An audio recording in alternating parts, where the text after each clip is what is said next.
LaHood Norton Law Group. And now, your objection sustained. Your hosts, Karen Klaus and former Bexar County District Attorney Nico LaHood. Thank you so much for joining us. This is Sidebar, and this week I think we witnessed another country treating our own president with so much respect that I think that he might be missing that in this country sometimes. There was no protest. There was lots of praise. They played the YMCA for him. Proud to be an American. And it made me think, is this... I don't know. Did it seem to you like the Arab world was turning red? Also, reports in major media outlets this week now suggesting that all these earlier fears about the potential negative impacts of tariffs might have been overblown. What? We're going to talk about maybe something that's changed that made that a different story. And, of course, we have an in-studio guest who's already joined us. The mayoral candidate, Rolando Pablos. We're going to talk to you in just a second. Thank you so much. I mean, he's welcome to chime in on this. No, not yet. I'm not finished. Not yet. I know. I'm just saying we don't like to hold him, and he's here. He came early. He's going to talk. He's going to talk when I say he can talk. Seriously, if you have now just joined us, every week you come here to talk to and listen to the former Bexar County DA, Nico LaHood, trial lawyer, managing partner of LaHood Norton Law Group, and George Arujo scholar, former chemist, pharmaceutical researcher and director. You know I didn't mean to yell at you like that. Oh, Rolando. Yeah, wait until he's the mayor and then see what happens to Okay, yeah. Well, I'm just so used to yelling at these guys. I hope we can start with the president and his whirlwind trip to the Middle East. It was pretty impressive, wouldn't you say? I mean, that was just crazy. Here's what I was trying to do all week long. I want to, can we shelve Trump deranged syndrome? Yes, actually. And then can we shelve Trump euphoria? Oh, because it's on both extremes. Let's just look at this. You know the way my mind works. Let's look at this objectively. Who didn't see the difference in how these countries, Saudi Arabia, Qatar, and the UAE treated our president versus fist bumping Biden and not returning his phone calls, big time, and not selling oil to him because we didn't want to produce our own oil, so we made ourselves dependent on other countries, which was insane. But who didn't see the difference in that? Who didn't see the respect from the American flag waving everywhere?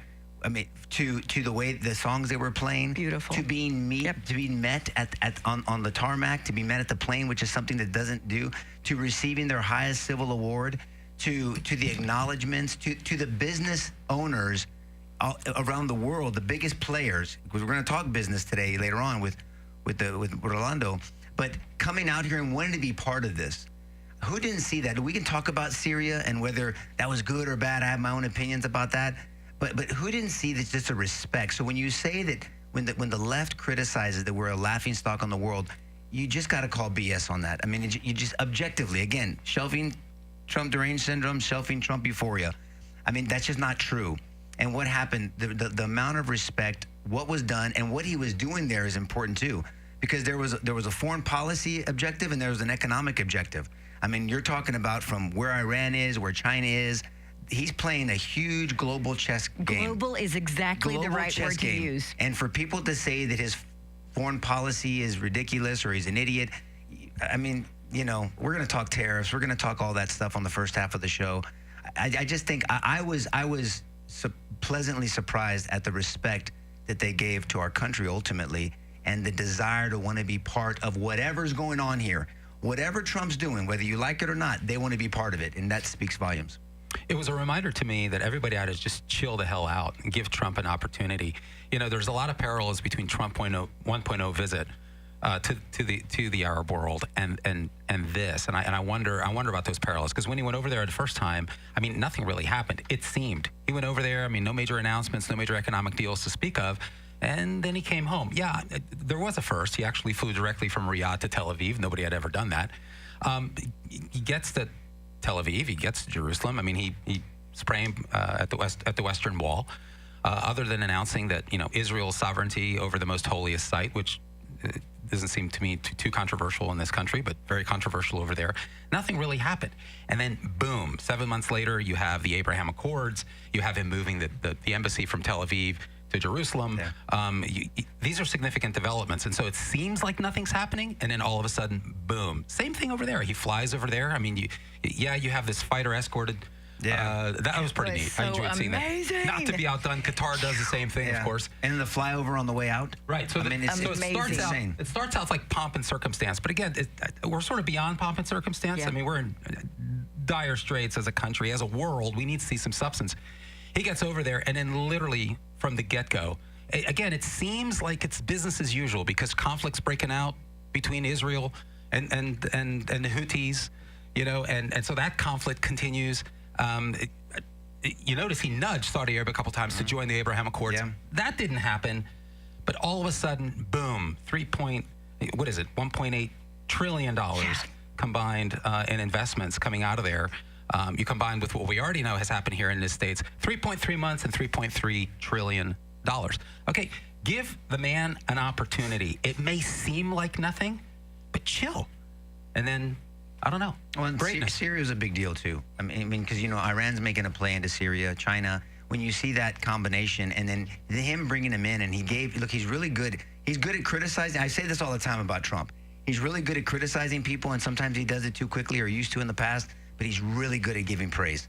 He knows how to build somebody up. Right. I mean, hey, he's a tough guy. He's an attractive guy. He's a handsome guy. That's an old school move, In this day and age, you can't call a guy handsome and not think that you're gay. But back then, you could say, look, someone's attractive. He's handsome. He presents well. I mean, he's complimenting him. And he said, look, he's going to have an opportunity to do something different. Now, when it came to Syria, I know we're just doing kind of an overview, Karen. I would have liked to seen it tied to something more. I'm sure he's got an ultimate plan, and I don't know if that happened on the fly. He said, the Crown Prince asked me, and how can I say no to him? And he just really pumps him up. It's like this back and forth, pomp and circumstance, puff up session. But that's part of diplomacy. That's the way it works. You show the respect. If it happens in the underworld, it happens here. This is the way it goes. Well, but Syria's a big deal. And I would have liked. Christians are being murdered in Syria. We've seen that. We've been talking about that. Videos have been the horrific videos. If you haven't seen them, you can see them. They're horrific. And so I would have liked to have seen that. Maybe that's happening behind the scenes, George. I'm gonna pause and wait. I'm not gonna. But I think it was the right move. You have to. This is gonna bring them in. It isolates Iran. It isolates China.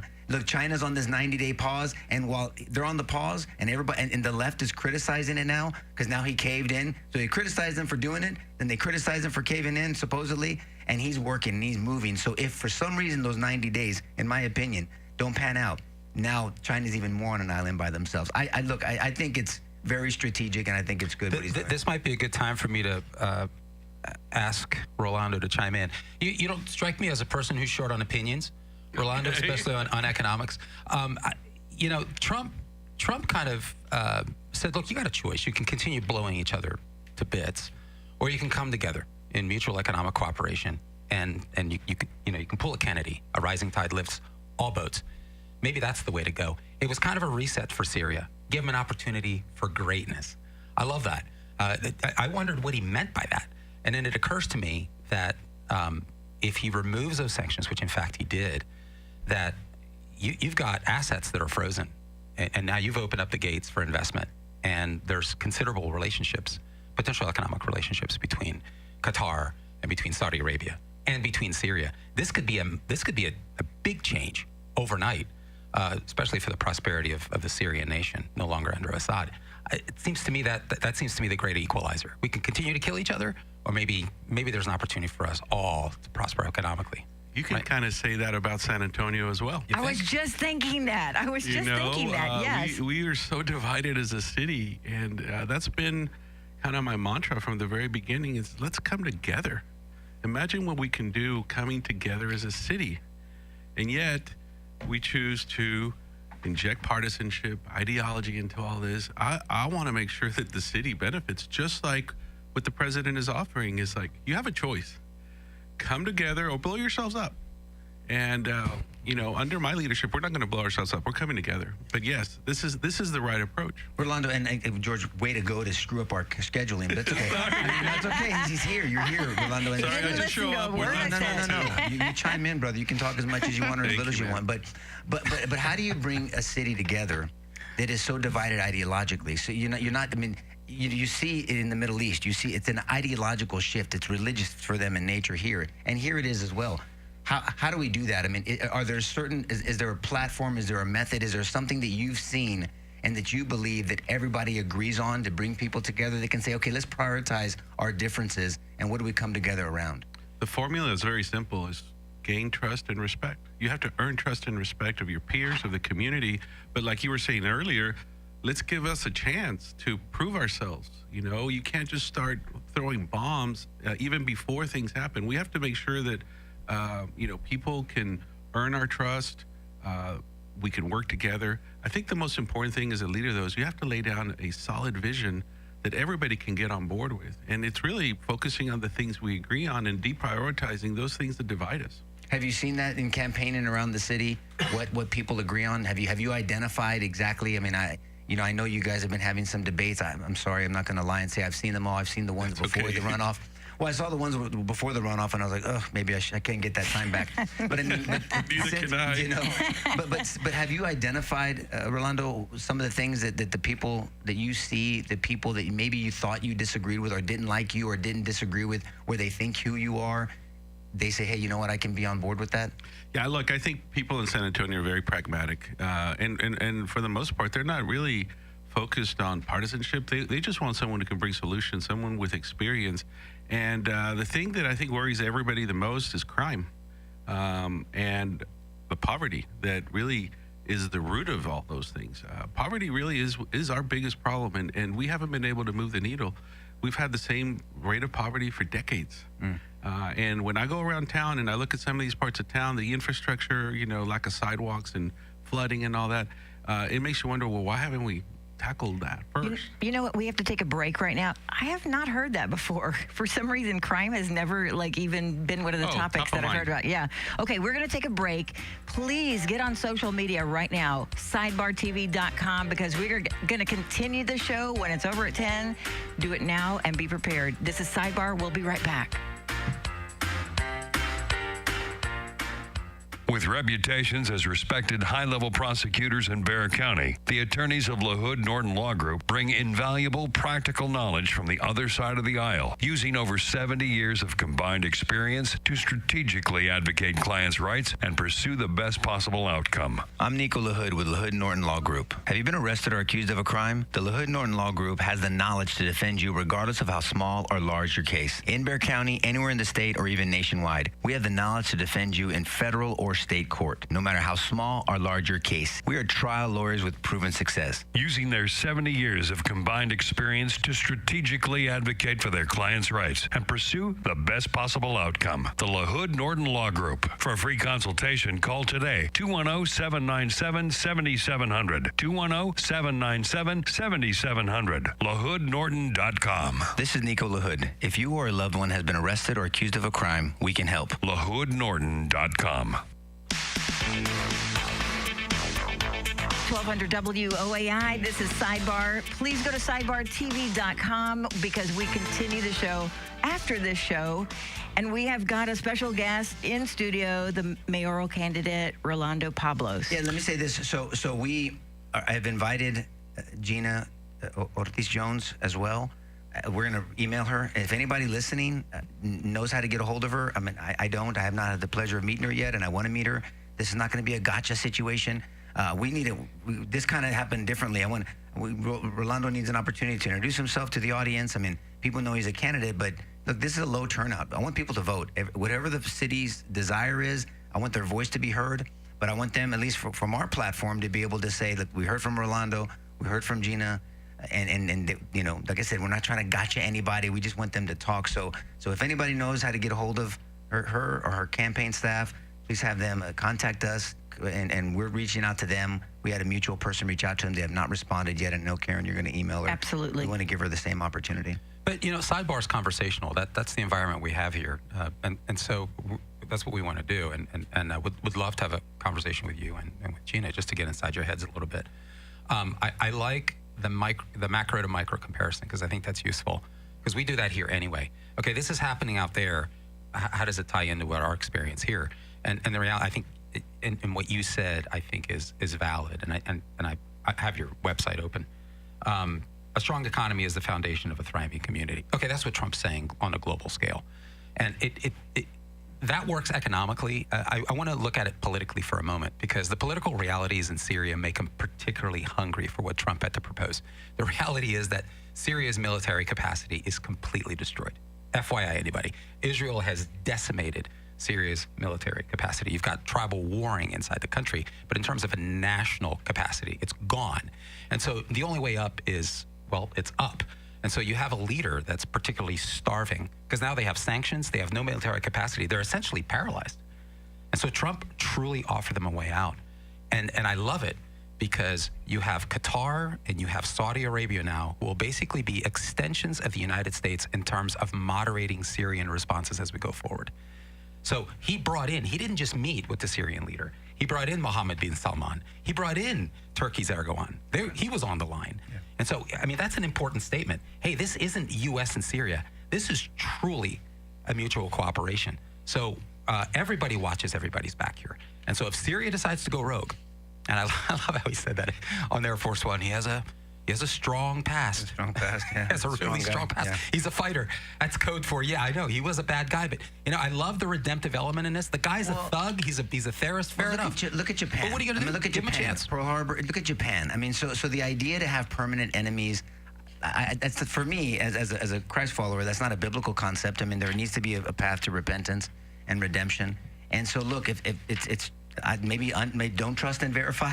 You don't have to trust everybody, but I mean, but verify for sure. But there has to be a path forward, because the solutions that everyone's been giving up until now have sucked. And so it's a very dangerous region over there, and there's a lot of conflict. And if you can bring people around to, I think your point, Rolando, economic growth and prosperity, and what is it, a rising tide lifts all ships, I guess, that old saying, that's true. Is that what you're seeing that people are talking about, that they kind of can rally around stuff if they disagree with you on one area, but they can really agree on that? Yeah, I think the reality is that more and more people in this city are living paycheck to paycheck every day. They're on survival mode.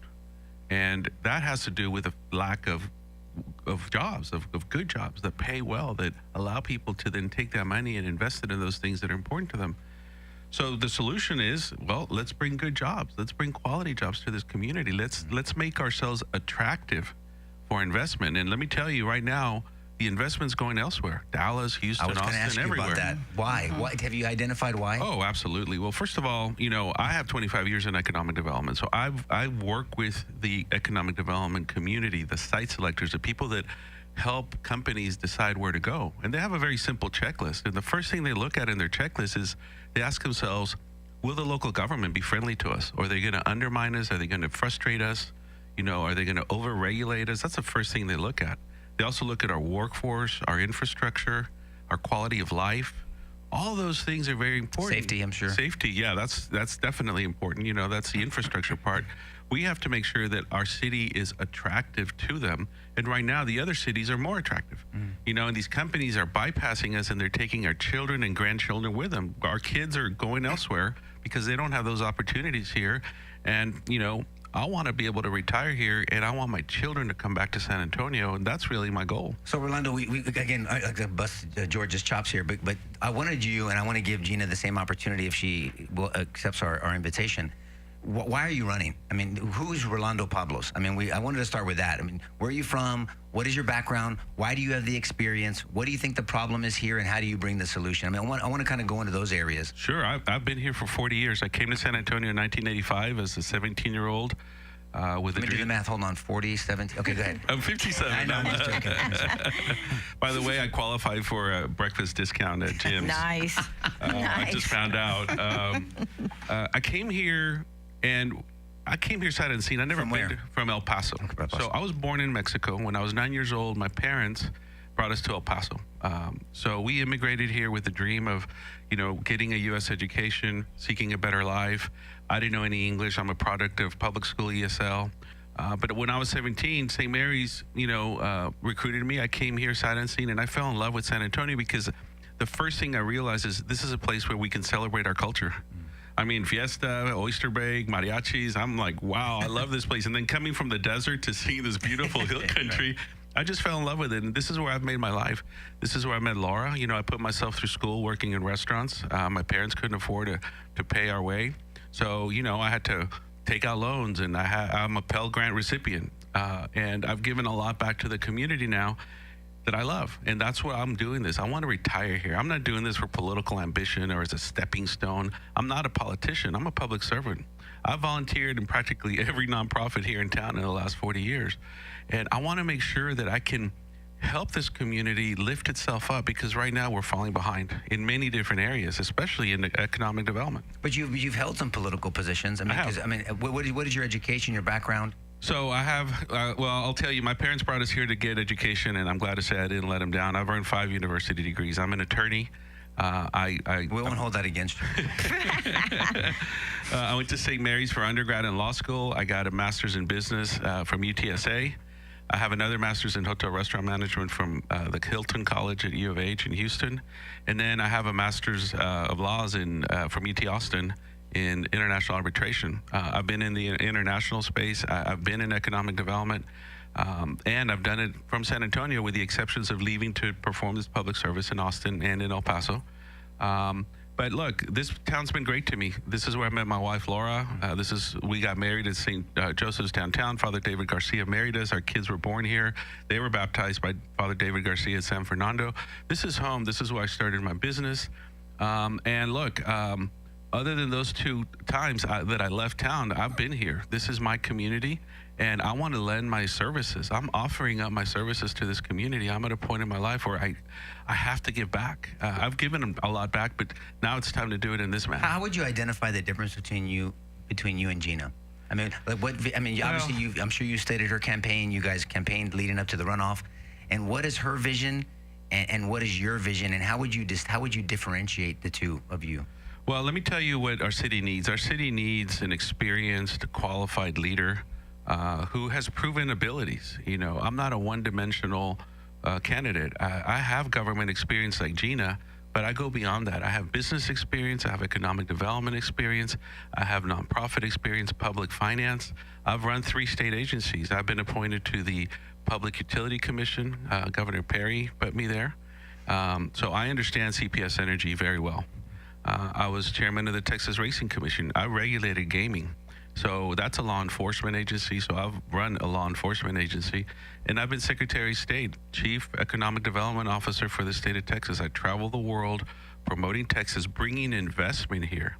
And so those are, top-level differentiators that sets us apart. The other thing is I live here. This is my community. I don't just parachute in whenever it's election time like Gina does. This is where I'm from.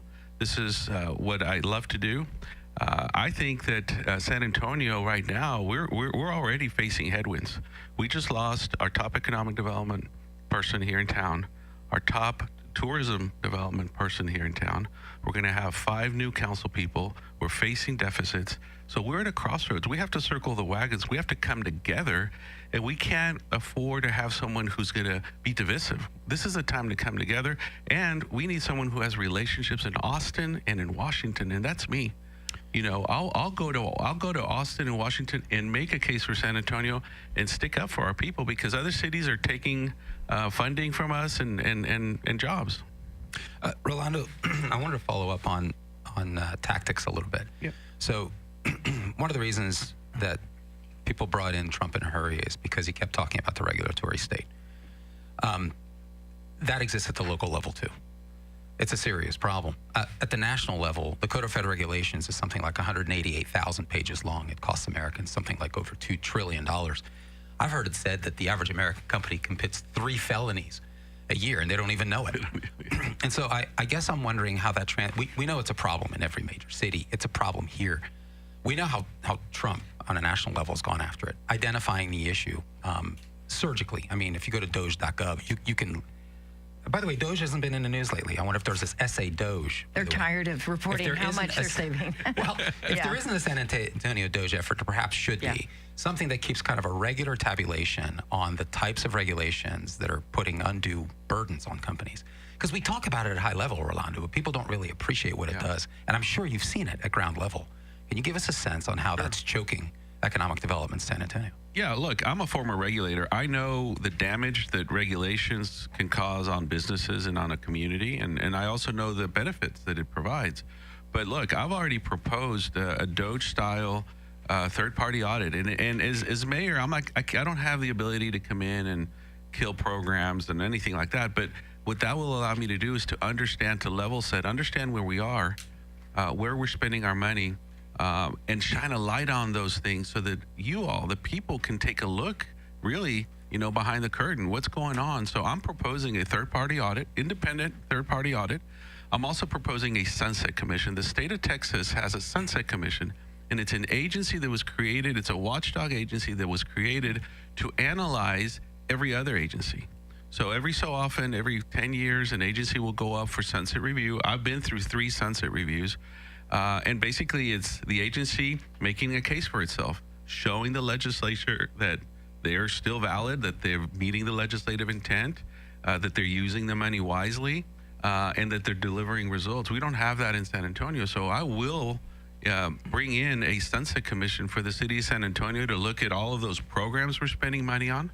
They're going to have to be accountable, going to look at all the departments, making sure that they're running at peak efficiency. And then at our boards and commissions, because right now we have boards and commissions that get in the way, just like you said. And, regulatory interference is the worst thing that can happen to business. And it happens here, just like it happens everywhere else. But we have to start eliminating. And, I'll tell you, Rick Perry had the best saying whenever he asked me to regulate, especially the Public Utility Commission. He says, look, use regulations to hold the companies accountable. But make them fair, make them transparent, and make them predictable, and then get the hell out of the way. And that's what we need to be doing, is getting out of the way. Obviously, set the regulations in place, but don't change the rules in the middle of the game, and don't, use them to block businesses. And that's what's happening. And I've got plenty of stories from going around town where we have those examples. We are about to go to break, but I'm wondering if maybe when we come back, we can address some of the questions that we're getting online from people that have questions for you. But in the meantime, stick with us. Get online at sidebartv.com. Consider becoming a contributor. We would appreciate your help. This little break is going to be just a tiny bit of time, so stick with us. We'll be right back with more on Sidebar.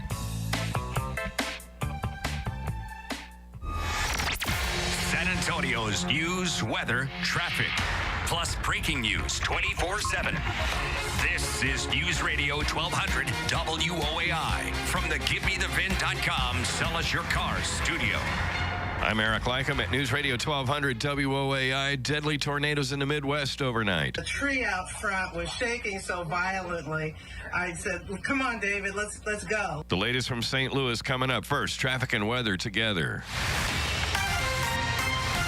The WOAI Traffic Center. The closure is still in effect. We're talking about Loop 1604 westbound between Northwest Military Highway and I-10 Vance-Jackson. That is due to construction, and it's a big backup now, at least 30 minutes. Traffic very heavy back from Bitters. Southbound I-35 at Olympia Parkway. Road construction in the right lane. If you see any traffic problems, call 210-785-2601. I'm Michael Scott, News Radio 1200 WOAI.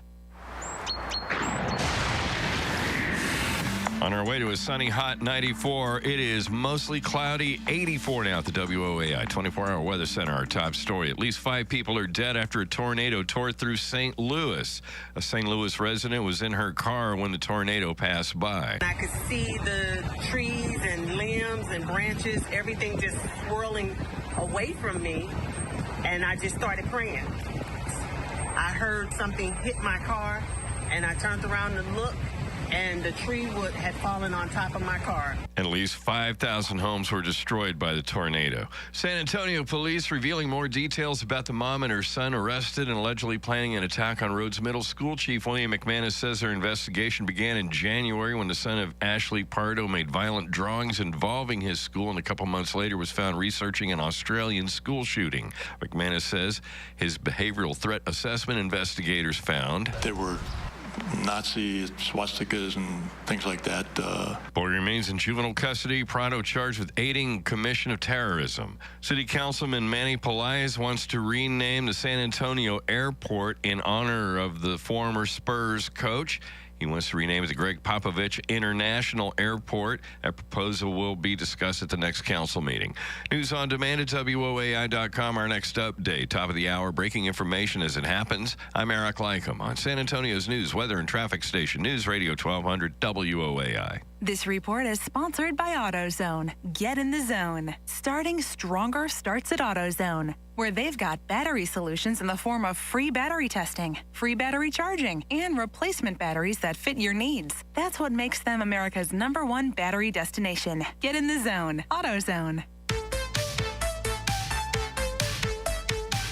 1200 WOAI. This is Sidebar. We have mayoral candidate Rolando Pablos. So I was wondering if I could just bring up one question. You can, but I want to, again, I hope Gina Ortiz Jones comes on, because I really would love to give her an opportunity also to answer questions.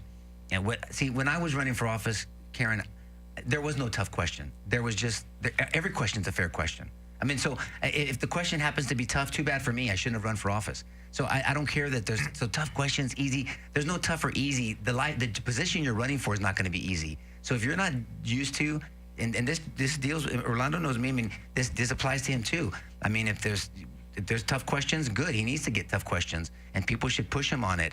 I know there's some criticism on both sides. We'll ask in a way. So I hope she'll come on. This is not a gotcha situation for either one of them, but we need to have a conversation so people can have informed consent. Who are you voting for, and what are you voting for? What ideas are you voting for? Because not all ideas are the same. That's my position on it, but go ahead. Well, in the last segment, you were asking if anybody knows her. Maybe you could get in touch with her to tell her we want her on the show. And we had one comment from EJ. He said, if you need to contact Miss Ortiz Jones, you need to forward your correspondence to Washington, D.C. The only time she comes to San Antonio is when she's running in an election. I'm wondering if she's going to be working remotely if she's elected. Is that true, Rolando? And she needs to see. This is my point. So I'm going to ask you a question about her, but I hope she can come, because she deserves a platform and a hearing to express herself. She deserves due process, dare I say? Yeah. I mean, so does she? Is that true? I've heard that before. Yeah. Well, let me answer it this way. I have insisted in that Gina post her resume online the way I've posted mine. It has all of my community involvement over the last 40 years. It shows all the things I've done for this community, all the boards I've been on, nonprofit boards, all the things I've done. And she refuses to do that because she doesn't have a history here. She chose to leave San Antonio after high school and really didn't come back at all. The only time she comes back, it's when it's time to run for office, like she did when she had her 2 failed congressional campaigns. And now she's trying to do the same thing here. But I'll tell you. So are you making the claim that she's left San Antonio and she only came back to qualify to have a residence here to run for office? That's what it seems like, absolutely. Well, I mean, because I don't see any involvement. She has not been a part of this community. And, she claims that she's been serving, and we thank her for her service. But what we need is a mayor who truly understands this community, who has been here all along to help this community move forward, not just parachute in when it's convenient. I went and I didn't know anything about Gina Ortiz Jones, and so I went on her website to study it as much as I could. There's just very little information, and then I went on your website and I tried to look for parallels, priorities, and policy ideas, and I try to look for particular statements, comments in there, policies. Things like sanctuary cities and funding the police, excuse me, specifics on what you think is an issue with crime, immigration, for instance, and just to try to get a sense of where you guys are coming from. Because I think what I was going to ask Nico before the break is that San Antonio voters came out and they voted for 2 people who really don't have a local city hall experience.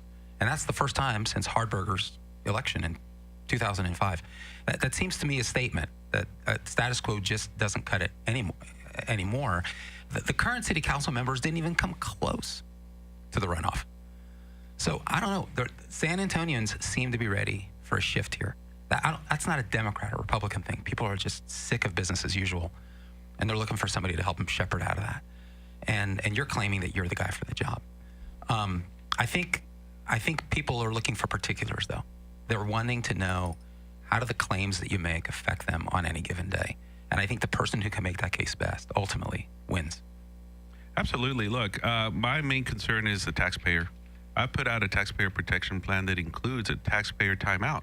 We are getting taxed to death as a community. We're allowing our budget to grow based on anticipated property tax increases. And so I want to be able to freeze property taxes. And it can be done because City Council has the ability to dictate the tax rate. The City of Fort Worth, Tarrant County, they've done it. It's a no new revenue tax rate that tells Eric Walsh, hey, you can't budget based on the anticipated tax increase. So you have to live within your means. So that's one way. Protecting the taxpayers also in ensuring that their money's being spent in the right way and not on frivolous projects. We need to focus on priorities, not on preferences. And that's where we've been heading. The fact that we are the most indebted city in Texas on a per capita basis ought to worry everyone. Indebted how? We have $22 billion in debt as a city. The city owes yes. $22 billion. Yes. More than Houston, more than Dallas on a per capita basis, $14,000 per person. We're spending over $400 million a year in interest payments, bad credit card debt. Whom? To bondholders okay. and all that. We've used that money for infrastructure projects, but we need to know where it's going because, look, our infrastructure is suffering. So if you don't see the results and yet you see the expenditure, well, what's that gap? Why are we not seeing results? 25% of our streets are considered broken. They are crumbling. So where's the money gone? Half the city gets flooded when it rains. Where's that money gone? Where have you tracked? Have you done a forensic accounting somehow, or how do we know? Well, that is why I want to do that third-party audit.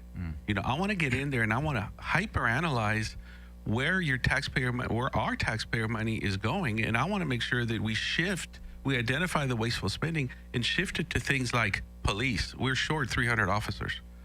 And I've already committed to not defunding the police. Not only are we not going to cut police and fire budgets, but I want to increase them because everything I've heard from both organizations is that they're short-staffed, you know, their equipment is old, and they're stretched thin.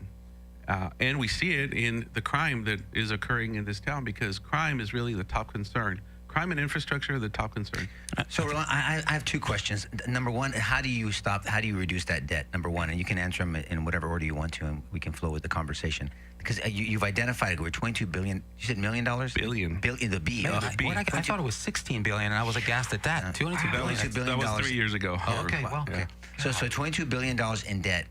Okay, what's the plan to reduce that? Okay, number one. And number two, when you talk about specifically bringing companies to San Antonio, you know, over Austin and Dallas, how do we immediately do that? I mean, it's good to say, yes, we want to do that, but how? Is there a plan to do that so we can see actually, so someone can look at you, and I don't believe in this 100-day analysis. No. But if someone can say in one quarter, okay, Mayor Pablos or Mayor Jones or whomever it is doing this, how would you say, how would we gauge you on that? Well, first of all, Gina's 100-day plan is not a plan, it's a manifesto. So let's be clear on that. It's all ideas and there's no solutions. With respect to reducing a plan to reduce debt, my plan is to have a plan because we don't even have a debt reduction plan right now. We don't know how we're going to reduce our debt. So I want to bring in experts to help us, you know, be frugal. We have to be frugal as a city, and we have to start paying down that debt a little bit at a time. That's one thing. With respect to bringing in companies, I've done it. I've created tens of thousands of jobs, brought in billions of dollars of investment to the state of Texas. I've run an economic development agency out in El Paso called the Borderplex Alliance. And during my time there, we helped create 20,000 jobs and $1 billion worth of investment. What we need to do here is we need to focus on our strengths first as we continue to make ourselves attractive. We've got a lot of centers of excellence here in town, like manufacturing. Advanced manufacturing, we have Toyota, Navistar. That is a great first start. We have the platform, so let's attract manufacturers. We have sites, they're not shovel ready, but we have sites that could be made ready for them to come here. The other thing is we have our biotech, our cybersecurity. You know, Governor Abbott just made us the cybersecurity hub for Texas. And we need to play on our strengths, but we also need to keep people employed. And so our tourism industry, you know, tourism's huge. Tourism's and it's huge. also relationship building, isn't it? Absolutely. I mean, so you're fluent in Spanish and you have connections in Mexico. Yo soy de Mexico. Can you cuss out Saulo in Spanish? That's for the after show.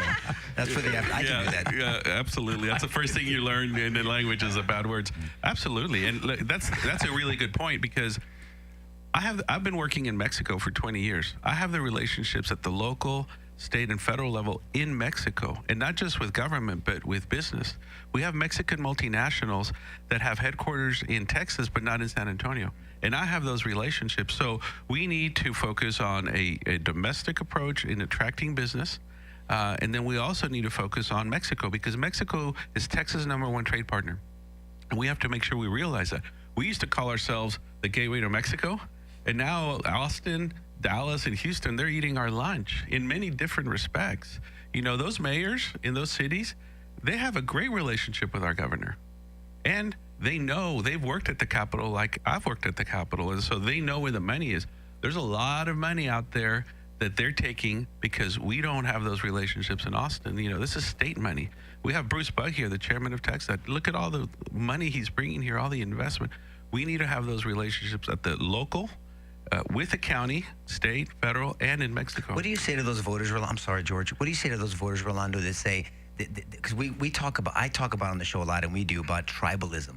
You know, you're a Democrat, you're bad. And I'm honored that we have a lot of people that don't agree with the ideology maybe that George and I and Karen share or whatever. And we don't have a problem disagreeing, but yet we agree on a lot of kind of central ideas. But what do you say, and we'll go to break and come back to this, but what do you say to the people that want to put you in a certain group and put Gina in a certain group, and because you're not in their tribe or their group, that they don't want to listen to you? Have you seen, as we come back from the break, have you seen and how have you broken through that? And I want to talk to you more about that. Okay, let's take a little break right now. We will come right back. Make sure you stick with us and get on a social media platform right now. We'll be right back with more on Sidebar. With reputations as respected high-level prosecutors in Bexar County, the attorneys of LaHood Norton Law Group bring invaluable practical knowledge from the other side of the aisle, using over 70 years of combined experience to strategically advocate clients' rights and pursue the best possible outcome. I'm Nico LaHood with LaHood Norton Law Group. Have you been arrested or accused of a crime? The LaHood Norton Law Group has the knowledge to defend you regardless of how small or large your case. In Bexar County, anywhere in the state, or even nationwide, we have the knowledge to defend you in federal or state court, no matter how small or large your case. We are trial lawyers with proven success. Using their 70 years of combined experience to strategically advocate for their clients' rights and pursue the best possible outcome. The LaHood Norton Law Group. For a free consultation, call today, 210-797-7700. 210-797-7700. LaHoodNorton.com. This is Nico LaHood. If you or a loved one has been arrested or accused of a crime, we can help. LaHoodNorton.com. 1200 WOAI, this is Sidebar. I feel like there's a bromance going on in here. Y'all? Between Salo and who? Everybody. I don't know about that. But you know what? I think that's a good thing, we right? We haven't talked about partisan convictions once. That's the point. These are like-minded things. And it really just doesn't matter what party you come everybody from. This loves resonates with everyone. You're right. Everybody loves a platform like this because there's no sides. There's no gotcha questions, just like you said, Nico. Well, I really hope Gina comes on the show. It's not going to be the same. She's welcome on the show. She has to answer some questions. Obviously, Rolando has brought up some points about her coming in just to run. Well, I want to hear from her. I mean, Rolando shouldn't be answering for her. She should answer for herself. And whatever it is, and she can say what she wants to say. Because to me, if I could vote because I live outside, I live in unincorporated Bexar County, but I'm affected by San Antonio. My two issues, and I think I speak for a lot of people, Rolando, are economic development, jobs. Because then if we bring businesses in, if we become the hub that you're talking about, like I guess the next New York, Miami. We need to think big. Yes, exactly. If we become that, then we bring in jobs, we bring in more people, we bring in more talent. We're safer, and then we have more money. We can bring down our debt. So it's safety to me and economic development. And you don't have economic development if you don't have safety. When I was served as DA, we worked with the mayor at the time in the city and the county because I wanted Bexar County and San Antonio to be safe. People don't feel safe going down to the Riverwalk. I wouldn't tell anybody to go to the Riverwalk at nighttime anymore. I mean, when I was DA, you could go to the Riverwalk and you could be safe. And so that matters. I know you don't control if you're the mayor, the district attorney's office, but you can influence a lot of things. Absolutely. Because without safety, I don't want us to become another Portland. I don't want us to become San Francisco, where people are crapping on the sidewalks and no one's going to come start a business when you got a bunch of feces in front of your store and flies, feces and flies. I mean, so that's for me. Are you seeing that? How are you breaking through this tribalistic labeling? Because I'm sure people label you the Republican and she's the Democrat, and so have you come across that? And yeah, of course. I've been very clear from the very beginning that we need to check, and I've coined this phrase: check your partisanship at the door. We need to. The charter says this is a nonpartisan race, by the way, and those people making this partisanship are those people that are trying to hold on to power, that are dividing us.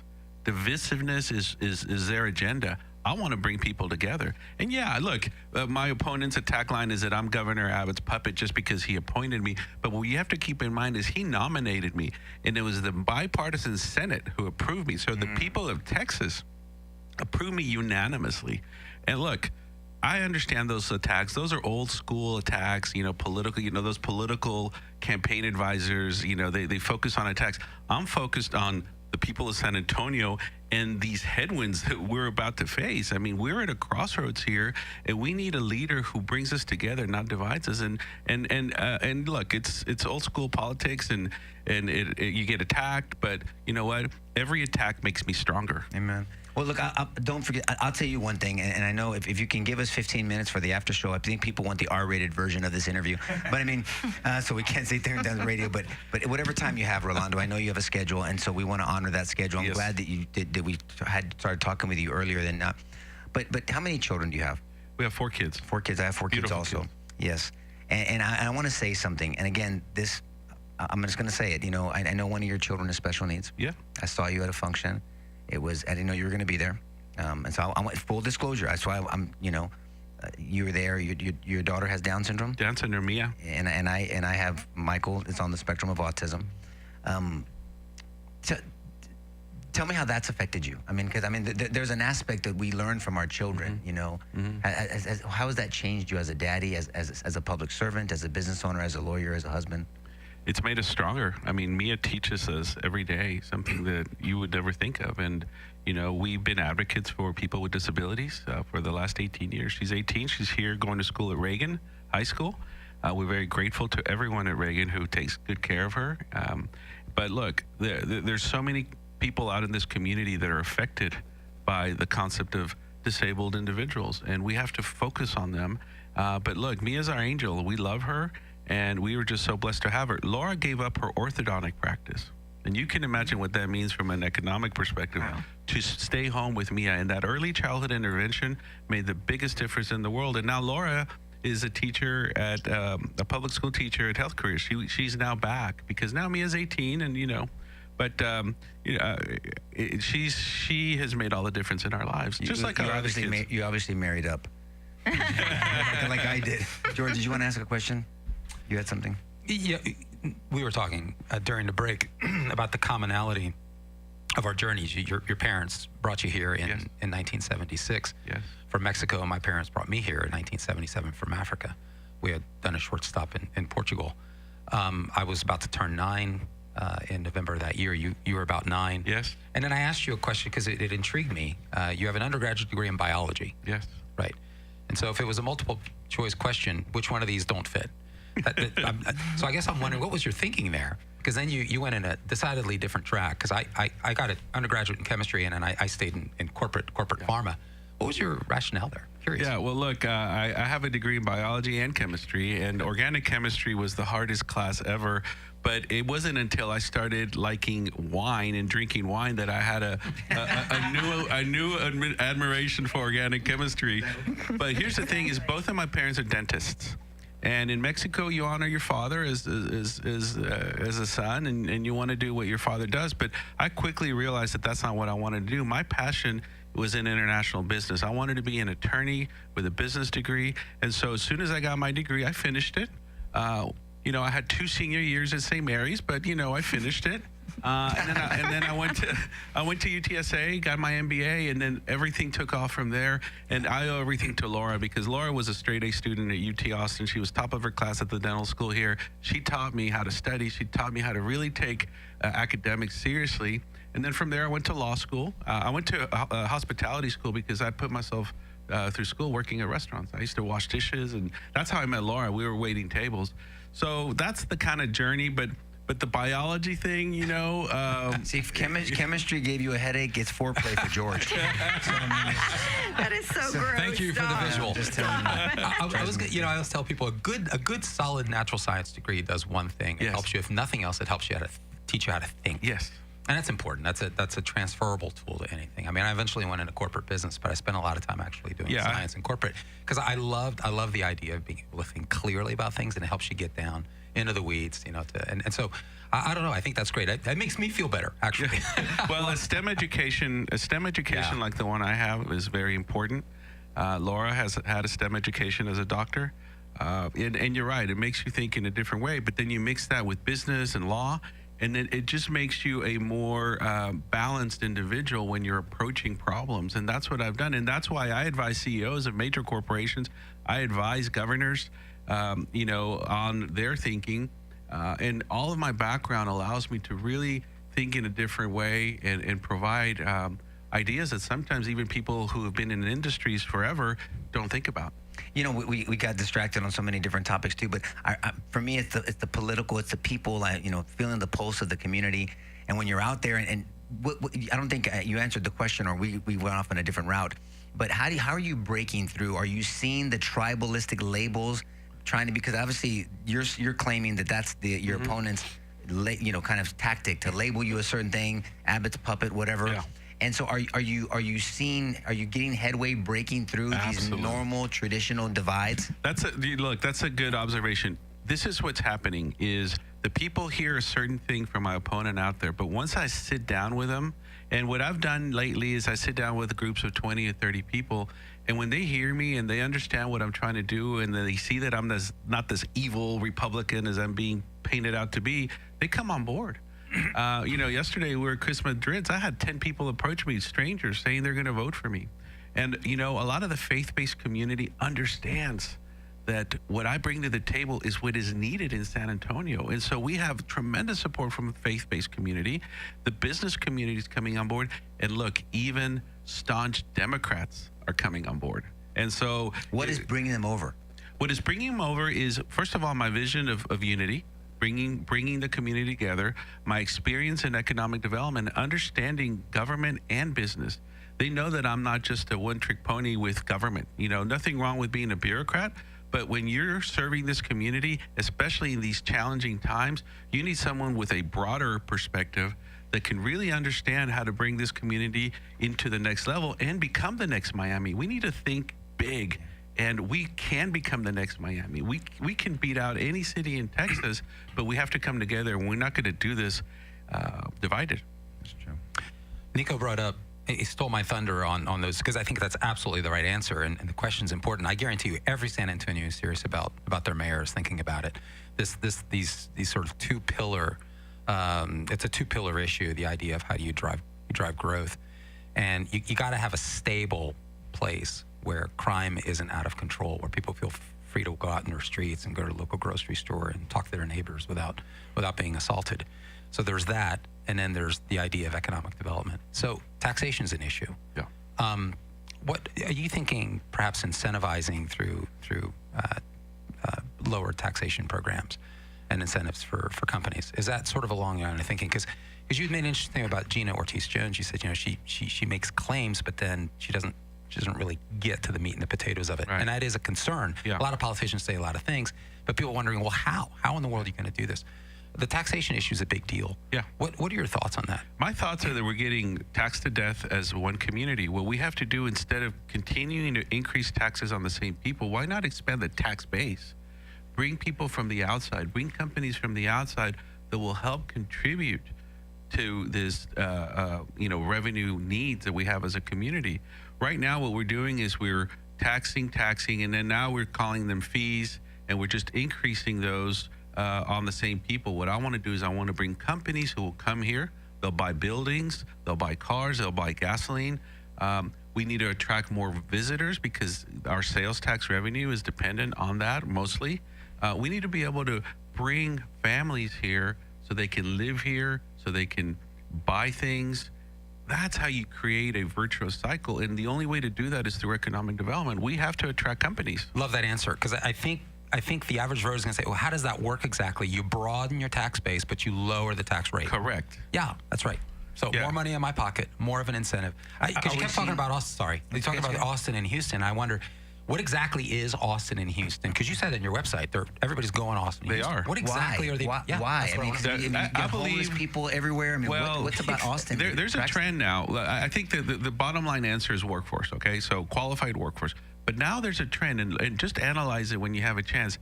Big businesses, big investments are going to small town Texas. They're not going to Blue City, Texas. They're going to Seguin, Georgetown, Bastrop. I mean, just analyze it. Taylor, and so because these small towns get it. They're not going to overtax you, overregulate you.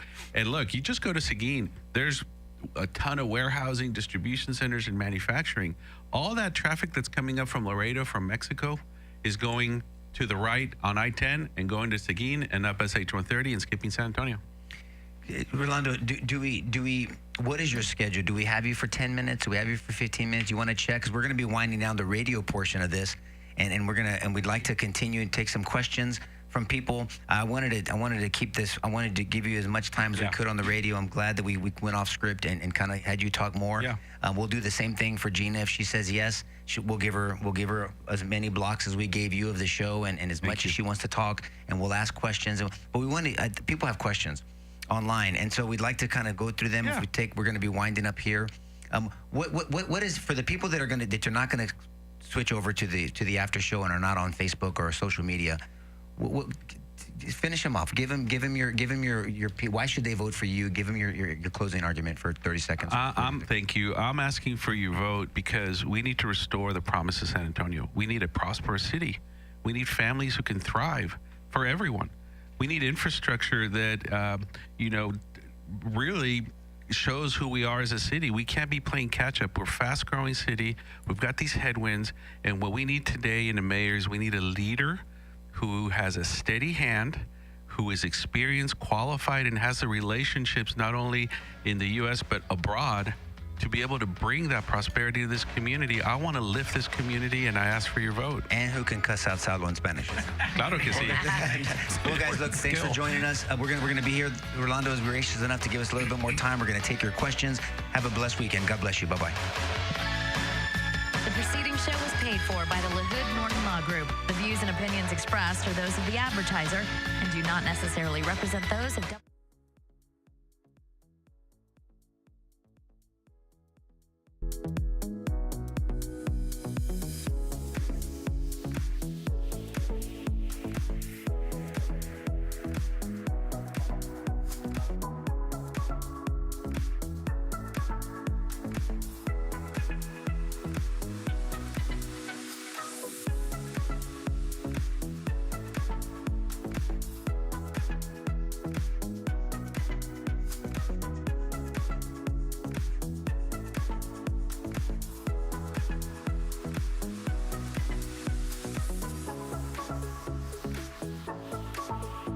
Just 10 minutes.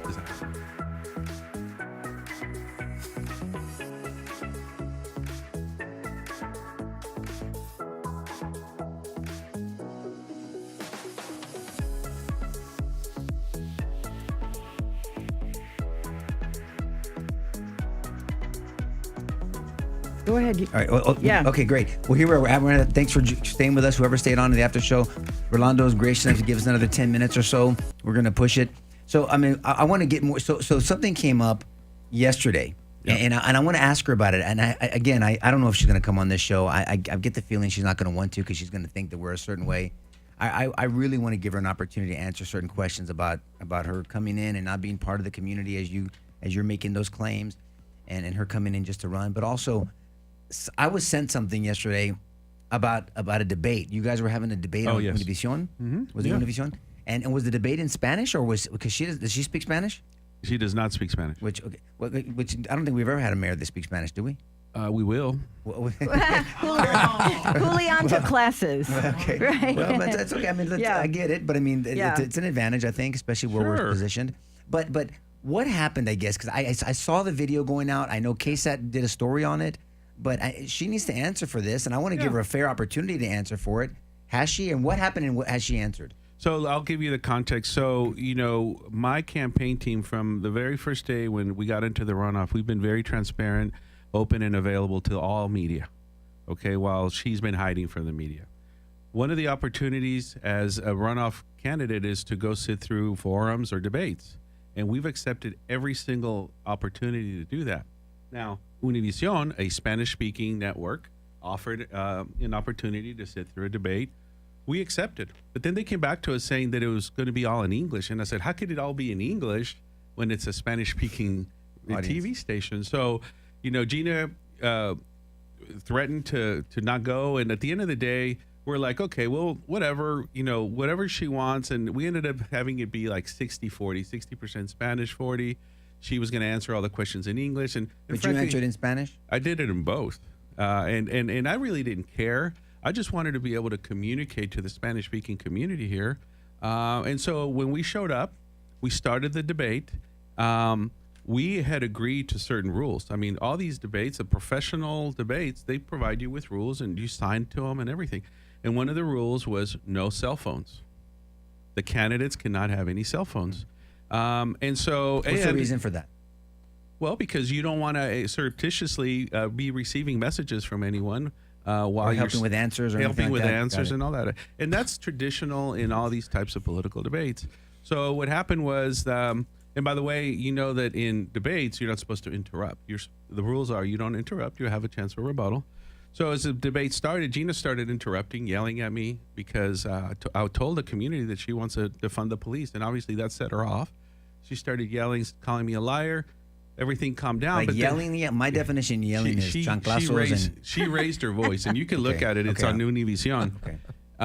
Well, let me just put it to you this way. I'll rephrase that. She lost her composure badly. Fair enough. Okay. So as we were being asked questions, I look over and I see her holding her phone. And I'm like, well, that's strange because we're not supposed to have cell phones. And if you look at my table, I had nothing except water. She had all sorts of notes and everything. So I called her out on it. I said, wait a second. And so this was during the debate. In the debate. In the debate. Wow. Being live. And so she started getting defensive. She says, I'm just Googling whatever. I'm like, wow, that's even worse. You're Googling while we're debating here? Was this on the show, on live? Live. This was live. And, I didn't want to interrupt because I didn't want to embarrass our hosts. They're very gracious people, hosting us there. But I just had to do it because she was cheating. And so as soon as she knew that she was caught, she started getting defensive, saying that, I'm trying to distract, and so she went on defensive mode. But that doesn't end there. We finished the debate, and one of my team members says, hey, they were cheating. And I'm like, what are you talking about cheating?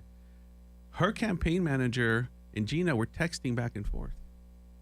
And my campaign guy got it on video. So we saw them going back and forth. And I'm like, look, guys, you know what? This is not our business. Let the campaign, let the station manager handle this. Let the producer handle this. So they confiscated their phones. They took the phone away? They took their phone away. And you can see they confiscated Gina's phone in the middle of the debate. We had one of the production assistants go up and grab her phone. Did she continue debating after? She continued debating after in a very defensive way. But she knew she had gotten caught. And her campaign manager, she looked like a kid who just got caught with their hands in the cookie jar. It was so blatant.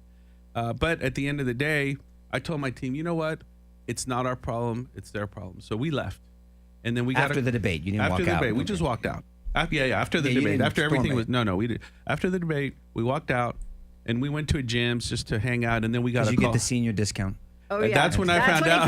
Right? Okay. That's when I found out. I got a couple of dollars off. By the way, I saw some wonderful police officers there. We had a great conversation because the police union has endorsed me. And so I just thanked them for their endorsement. But as we were sitting there, the producer called Justin, my campaign manager, and said, we looked at their phones, and in fact, they were communicating. Oh, wow. And we're like, oh, God, this is going to get ugly because I don't want any distractions. I want to focus on conveying my message and the issues.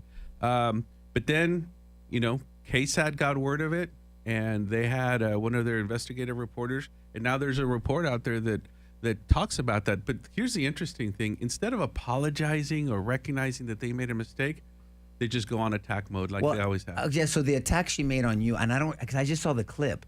What attack did she say She said that I was distracting because I had a poor performance. Let me tell you, that was the best performance of any debates that I've ever had. Really? So they're trying to gaslight people, not only about her living here, and even about her last name. By the way, she added Ortiz to her name whenever she started running for office. If you look at her high school yearbook and all that, she's always been Gina Jones. Gina Jones, and then all of a sudden I'm running against Will Hurd, so now I'm Gina Ortiz Jones, trying to gaslight. Is she Mexicana? Is she Mexican? No, she's not Latina.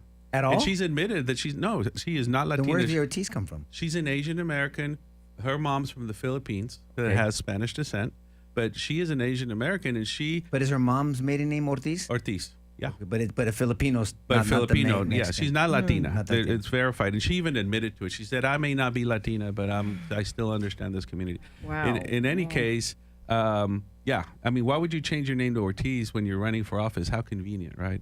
Well, in any case, they put out this story, and now they're trying to defend it in attacking. Their MO is just attack. I thought she made a claim that you didn't answer a question. No. Was there nothing? You answered all questions? I answered all the questions in English and in Spanish. What do you think has been her biggest attack on you that has given you trouble? If any of them have given you trouble? There's three lines of attacks, and they're so tired. And I go to these debates, and I'm like, I'm not even going to engage. She tries to tie me to Greg Abbott that I'm his puppet, and that I'm going to, for whatever reason, I have a nefarious agenda to stick it to San Antonio, which is ridiculous. Well, I'll say it for you. It's bullshit. Yeah. Go ahead. She attacks me for my service on the Public Utility Commission, saying I raised electricity rates. She just doesn't understand how things work.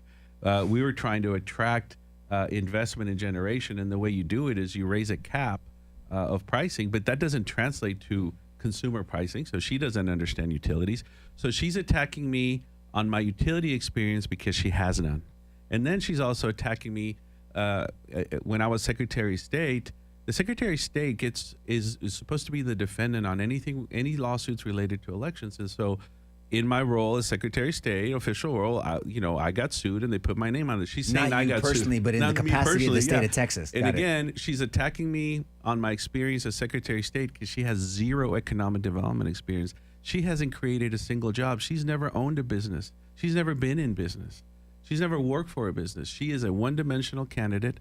All she knows is government. And the last thing we need today, as we head into this really uncertain future for San Antonio, is a bureaucrat who only has government solutions. We can't have that. We need someone who is a unifier, bridge builder. We need a statesperson, a diplomat to represent us. I want to understand, Rolando, just as a voter and as a sort of armchair political analyst. I want to understand because the way the votes came in and the results. So I think that the results for Ortiz Jones was around 27%, and then you came in around 17%. So you've been busy at work, obviously, since then. So to what do you attribute that, and what are you doing to kind of shore that up? Well, Gina spent $13 million of Washington, D.C. money in this community running for office. So she has high name ID. It may not be all positive, but she has high name ID. But if you look at it, I earned the trust of 17% of the people in this last go-around, but there was 10% who voted for Clayton Perry and all Yes. and other conservatives. So if you take that and you add it to mine, I'm right there with her. Yeah. The other thing is the deafening silence of many community leaders who are Democrats who are not supporting her. Think about that. Think about the deafening silence of those who aren't coming out for her. And that should be worrisome to her, because I'll tell you right now, there are many people who voted in this past election that will come on board because of our message. And there are many people who didn't vote who will come on board. So we're very confident that we're going to get that first place in this go around, because frankly, only 27% of the people came out for her, but that's because of her name ID. She spent $13 million of Washington, D.C. money. That's what I asked her the other day, because she seems to tell everybody that I'm going to be beholden to Abbott and to my donors. It's like, well, who gave you $13 million, Gina? Where did you get that money? Who's trying to influence the elections here from Washington, D.C.?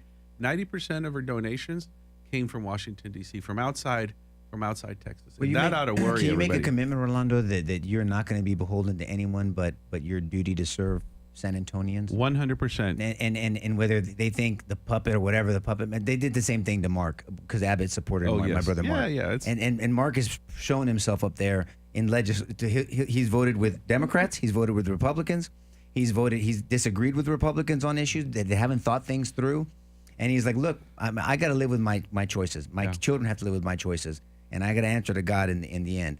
And so I'm not here to make friends. I'm here to do a good job well.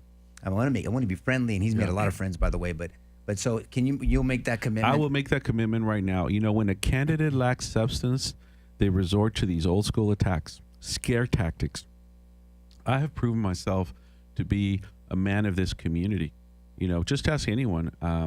I've never gone on attack mode on a partisan basis. I haven't attacked anybody, period.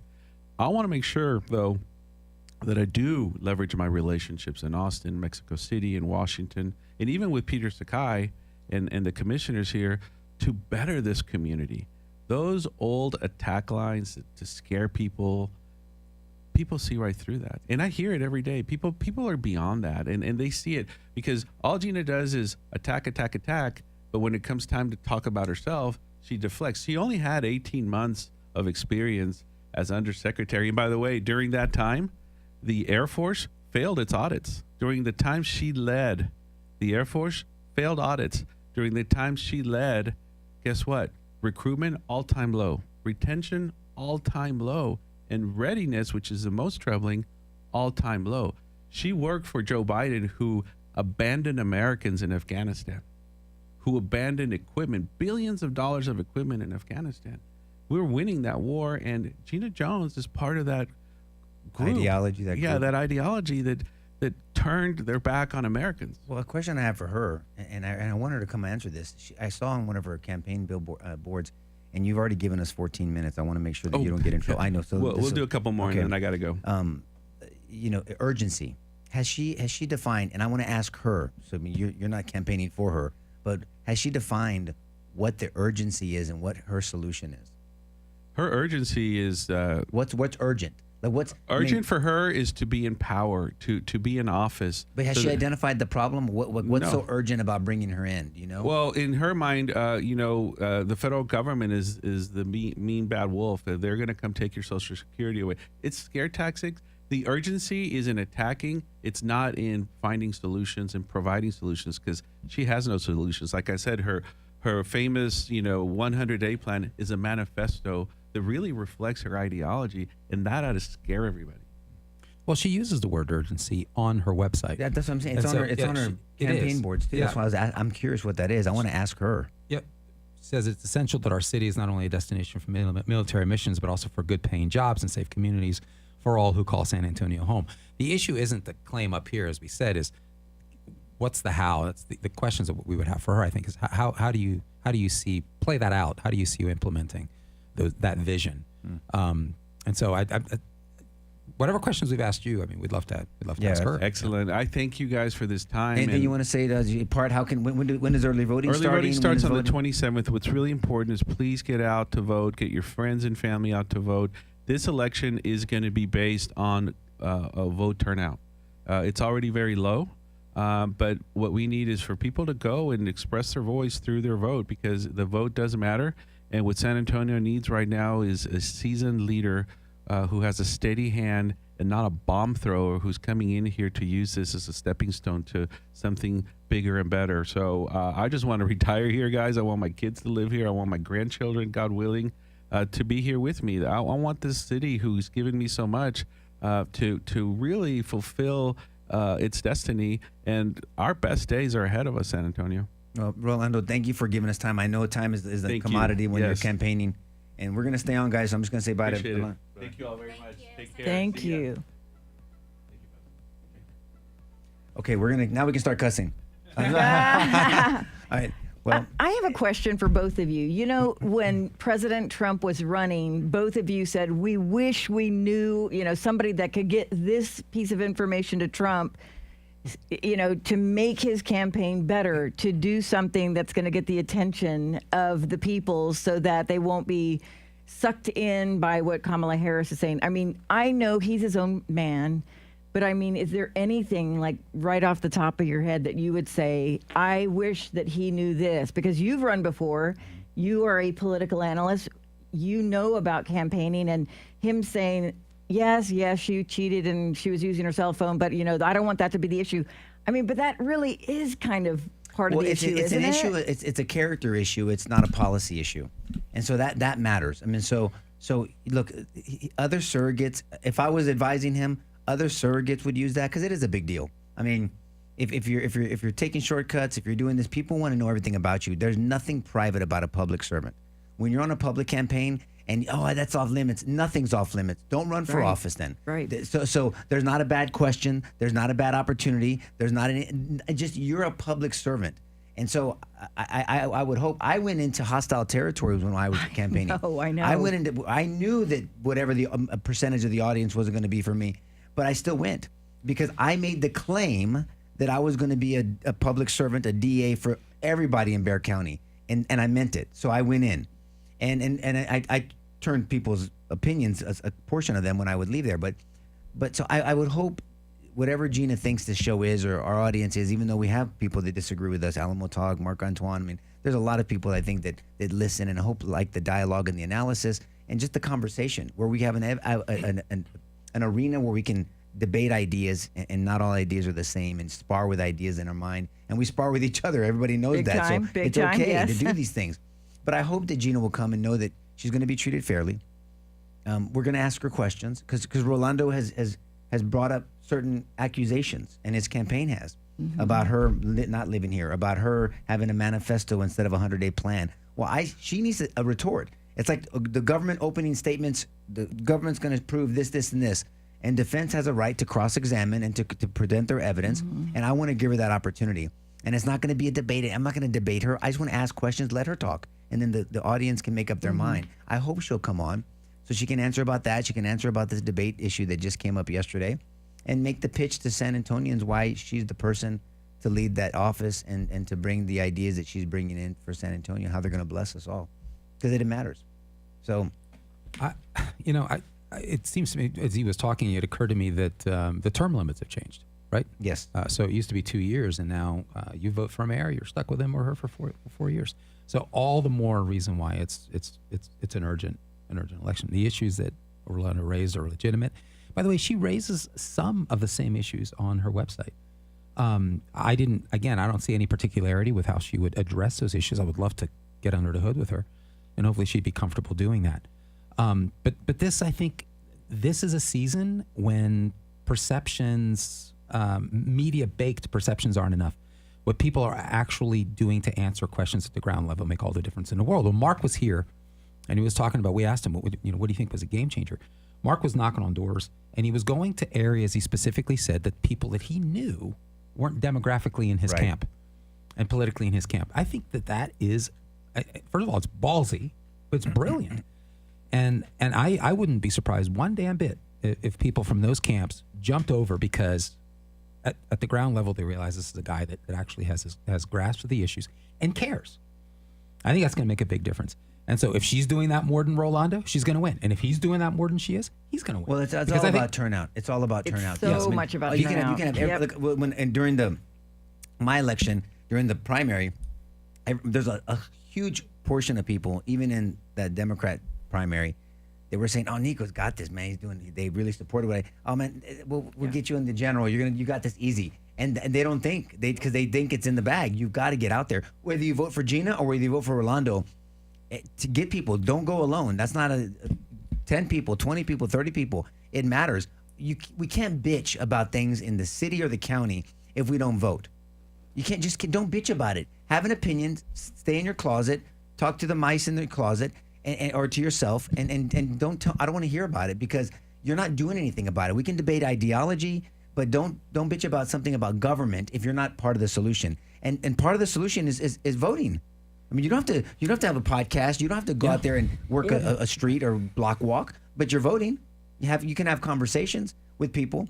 I'm not saying you have to post stuff if you don't want to on your, but everyone's different. Everyone's going to be led to do something different, but vote and try to influence other people to go vote. And people are going to vote for the candidates that identify the issues that are affecting them the most and who have articulated positions on those issues that they can wrap their arms around. I think that's what's going to happen. I think, look, Trump won because he managed to. Does anyone really believe that Kamala Harris would be doing what Donald Trump is doing right now? I mean, just take the names out of it, right? Take the parties out of it. No, person for person, politician for politician, policy for policy, priority for priority. Does anyone really believe that Kamala Harris would have identified any of the issues that Trump has identified or made the inroads that he's? Does anyone really believe George, that? former Obama and Biden officials have been, I can't believe it, but are praising Trump for what happened over there in his trip. I mean, I wish I could be part of that. I mean, they're praising. I kind of even took a screenshot of some of the things I was reading because look, you got to give them credit. Good for them to do that, because just call balls and strikes. I can't stand on both sides. I'm going to say it. We have it on our side too, and I identify with the conservative movement, obviously, and I am a Christian. But you know me, the way my mind works. I mean, we have to. I believe that our advocacy is the right advocacy, and I want to be able to back it up, not because Nico Lahoud says so, but because the objective evidence supports that. And so we have it on both sides. And so I really can't stand the tribalism. That's why I wanted to ask Rolando about it. I would ask Gina about that too. Has she made any headway with traditional quote unquote conservatives? She doesn't identify herself as a conservative, or people of faith or churches. Are you going to be a mayor for everybody? Rolando, are you going to be a mayor for everybody? And all these things, these are questions that have to be answered. But look, Trump is. I want to transition really quick for the last 10 minutes here. But I want to transition to what happened over there in the seas. I mean, over there in Middle East. There's a lot of there's a lot of foreign policy that was happening. There was a lot of chess playing. There was a lot of negotiating. You have to think of Russia. You have to think of Ukraine. There was a meeting that was supposed to happen. I mean, there's a lot of chess moves being made, and for anyone to even try to argue that Biden or Harris would be doing anything close to this. And I said this before the election. I really believe that Elon Musk was accurate, that this was the most consequential election. I really do. We would have been heading towards Iran having a nuclear missile capability. We would have further been, ignored in the Middle East. Who knows what would be going on with inflation? Who knows what? I guarantee you the border would not be 98% closed. Not at all. I mean, there would be more illegal immigrant crime. The border I don't know where we'd be. I really don't know where we'd be. And that's why the SCOTUS opinion matters, and why we should analyze that briefly, because I know a lot of people were anticipating that on the radio show. But it turned out great. Good audible, George, on that, because I think people got a more opportunity to listen from Rolando, and I think people were very interested in that. And we'll offer the same 3 blocks to Gina. My objective to bring Rolando in early like that is that it seems to me the approach that we're taking nationally seems to be what we need to do locally. And I'm not thinking about. I don't really give a shit about the parties. I care about the merit of the idea, the merit of the approach, and that is that Donald Trump. Because the same question is before him. I mean, we just had Moody's decrease America's AAA rating to AA. Right? But because, oh my gosh, this is terrible. It's totally Trump. It has it has nothing to do with Trump. It happened during Obama in 2011. Fitch reduced the rating from AAA to AA. It happened during Biden in 2023. We've got a serious debt problem. So the issue that Rolando brought up, $22 billion. Holy crap, I didn't realize it was that high. I didn't either. $22 billion. That's a huge juggernaut. How are we going to address that? Trump's dealing with that at the $37 trillion level. How do we address it? And there's only one appropriate way to do that. Answer, he's growing our way out of debt. How do you tackle this debt? You eat it, you digest it, and you crap it out. It's two That's ways. how. You got 2 ways. But it's primarily through growth. I mean, you have to and expenditure reduction, right? Well, indeed. I apologize. Yeah, very true. But we've spent a lot of time on Doja's efforts in identifying. So, but that's insufficient. So he has to grow the American economy, the American manufacturing base. The idea that we're talking this seriously. I mean, honestly, I've slapped myself that we actually are talking this year after 3 decades of outsourcing American manufacturing potential and capacity, that we're actually talking this seriously about bringing America back to be a world leader in manufacturing. This would never have happened otherwise. And that is exactly what we need to do to grow the economy so huge that this monstrous debt actually begins to shrink. That's the only way out of this. And I'm hearing the same thing, really, at a much smaller level, nevertheless important from Rolando. You have to grow. You got to grow. Well, look, get ahead of this the debt. illegal immigration issue was the main issue for me, and it increasingly became that during the election. I can't even fathom. I guess I could, but it scares me to think that where we'd be if Harris would have won, just on the illegal immigration. Forget everything else.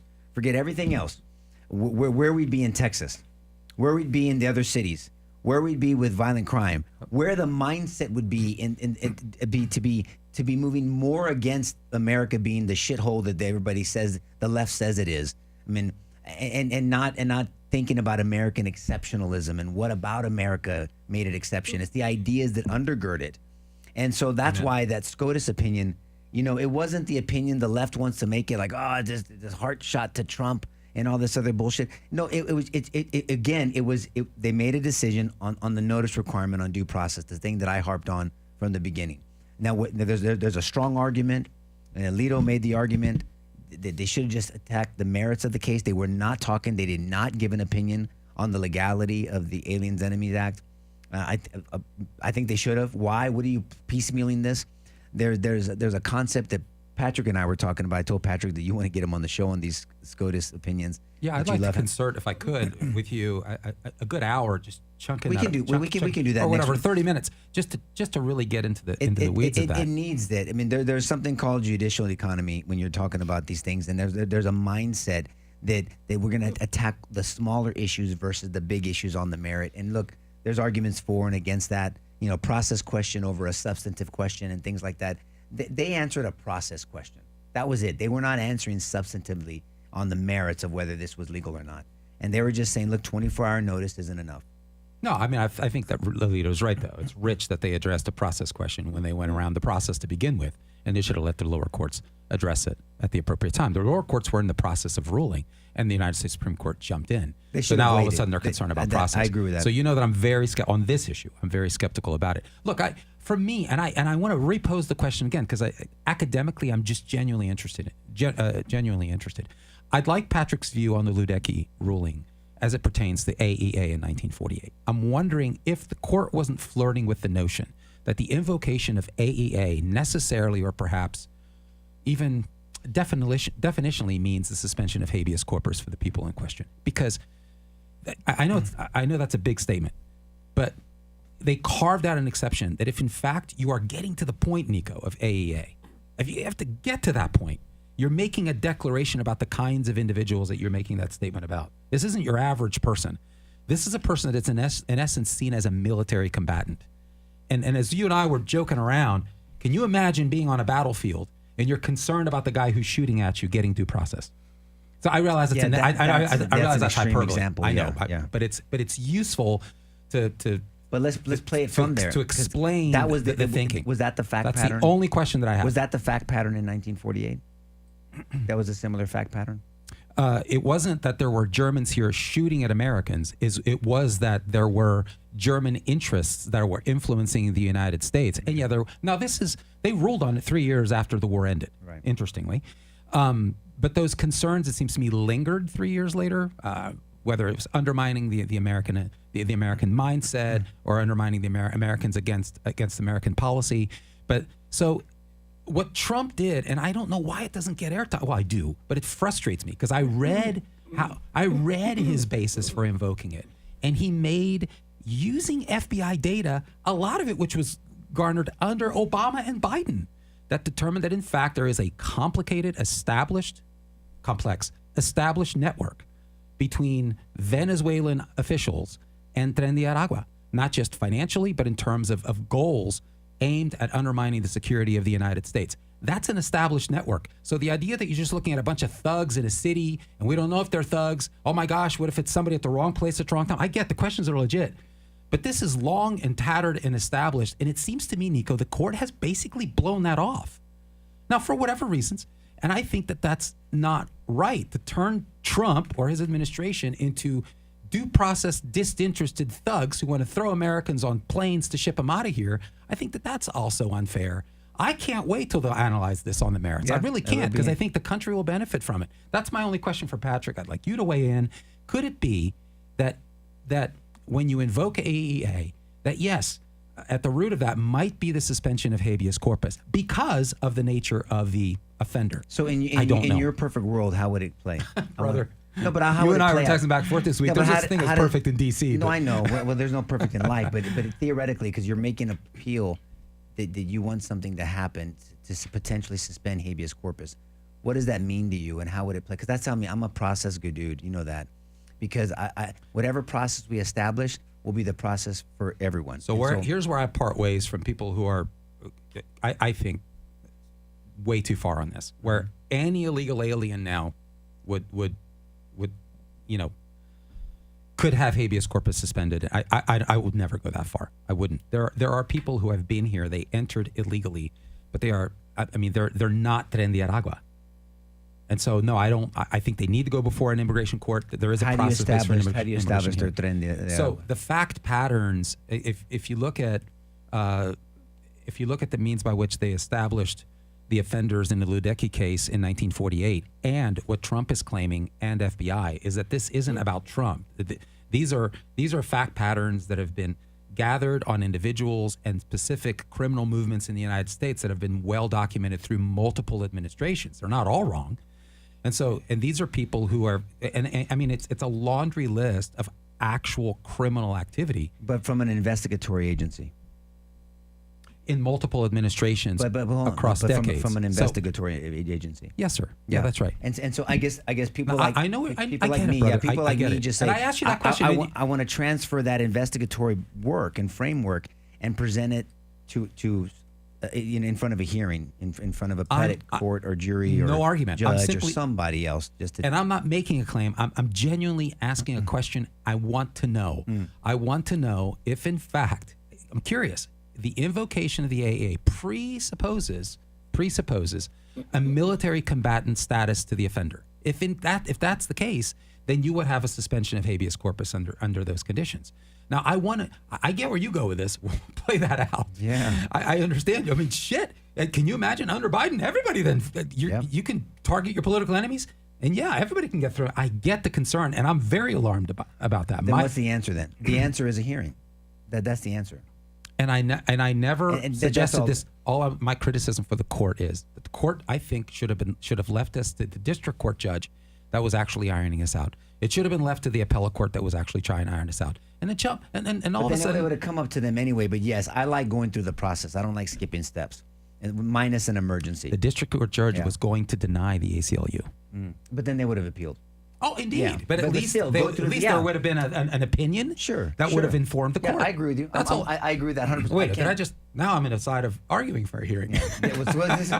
My point, I have no problem with the process, but don't say you love the process and then blow it off. That's my point. I mean, see, so you're arguing for a hearing. I want that too, and I want it consistently. That's it. I'm just trying. I'm wondering, and I'm curious if there was an effort through a jurisprudence effort to carve out an exception for a particular type of defendant.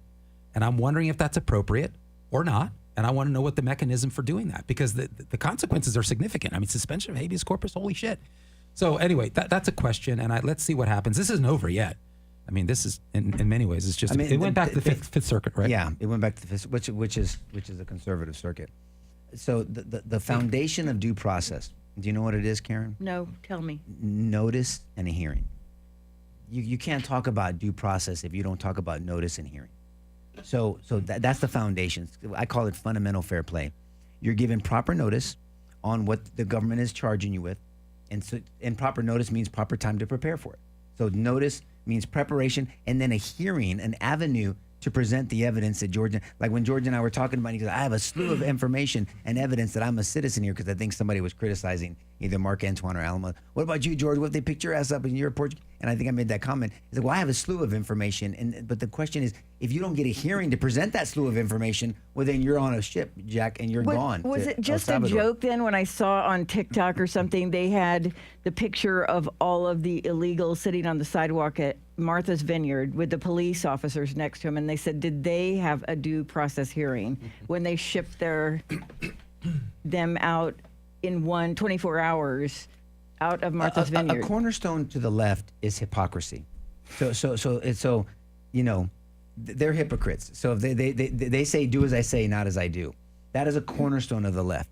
So there's nothing about the left ideology that I think is admirable, consistent, or beneficial. That's just period, end of story.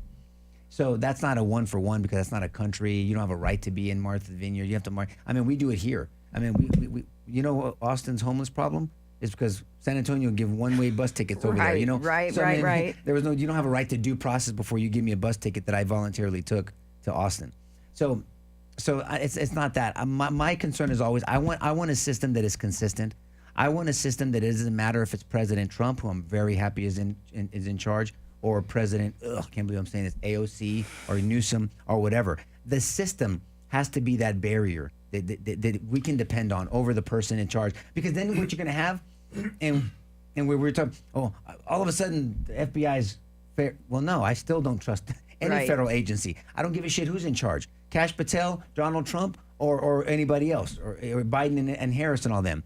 Because the system holds everybody in check. So I'm also always cautious to the government saying anything.